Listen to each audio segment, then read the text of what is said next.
Christ. If Easter didn't happen, then Paul says in the book of 1 Corinthians chapter 15 that we're all being fools. We're believing something that's not real, something that didn't happen. But we're happy because Christ did rise from the dead. Well, you know, there was in the 20th chapter of John, there's a brief story, and we all know the name Thomas. But when we think about Thomas, we like to call him Doubting Thomas, because he was one of those guys who just didn't want to believe that Jesus Christ rose from the dead. If you go back in the story a little ways, you discover that Thomas was a guy who was the first one to believe that Jesus meant what he said when he said he was going to Jerusalem to die. Remember when Jesus told Peter, Peter said, "Never, Lord," and Christ had to say, "Get behind me, Satan." But after a little while, when he said that again, he was telling them that same thing again. Thomas said, well, to the others, let's go and die with him in Jerusalem, because Thomas believed that what Jesus said was actually going to be true and was going to happen. And so, nevertheless, when Jesus did die on the cross, Thomas was shattered. His faith, he had thought that Jesus was going to be the Messiah, and here Jesus was dead and buried. And he just didn't, the death of Christ was so real in his mind that he couldn't believe that when the other disciples told him that Jesus had come along and appeared to them. He didn't believe it. He said, unless you prove it to me by showing him to me, unless I can touch his wounds and put my fingers in his side, I'm not going to believe it. I don't believe it. I won't believe it until I see it. We think that's a kind of a lack of faith on Thomas's part.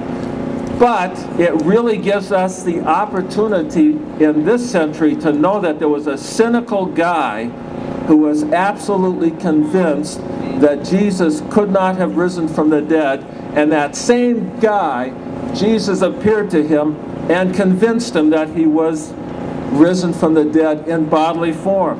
So the man who has had one set of convictions before he saw Jesus face to face bears witness to us today that Jesus Christ was risen from the dead. Now, Thomas was like a lot of people in the world today.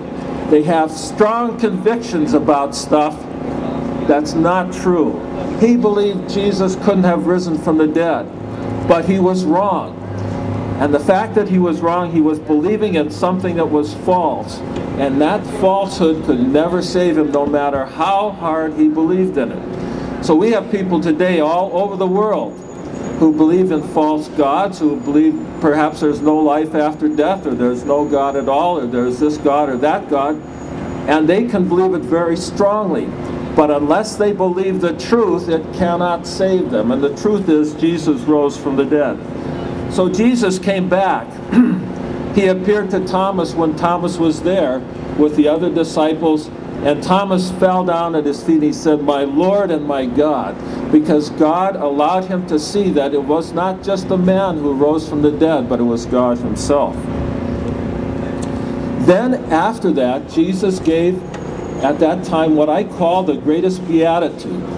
You know, a beatitude is just another word for a blessing. And we have the beatitude, "Blessed are the poor in spirit, for theirs is the kingdom of God." Well, a beatitude is a blessing. And the greatest blessing that you and I can have is the blessing that Jesus pronounced on that day. What did he say? He said, "Blessed are those who don't see and yet believe." In other words, those people who weren't physically present when he appeared after his resurrection, and yet believed that Jesus Christ rose from the dead. Now, for all of you who are Christians, and I know that most of you are, or many of you are, we're part of those who Jesus was talking about. Those who didn't see Jesus face to face or physically, and yet we're blessed because we believe in him. We know that he rose from the dead, and we believe in his resurrection. So we're blessed. When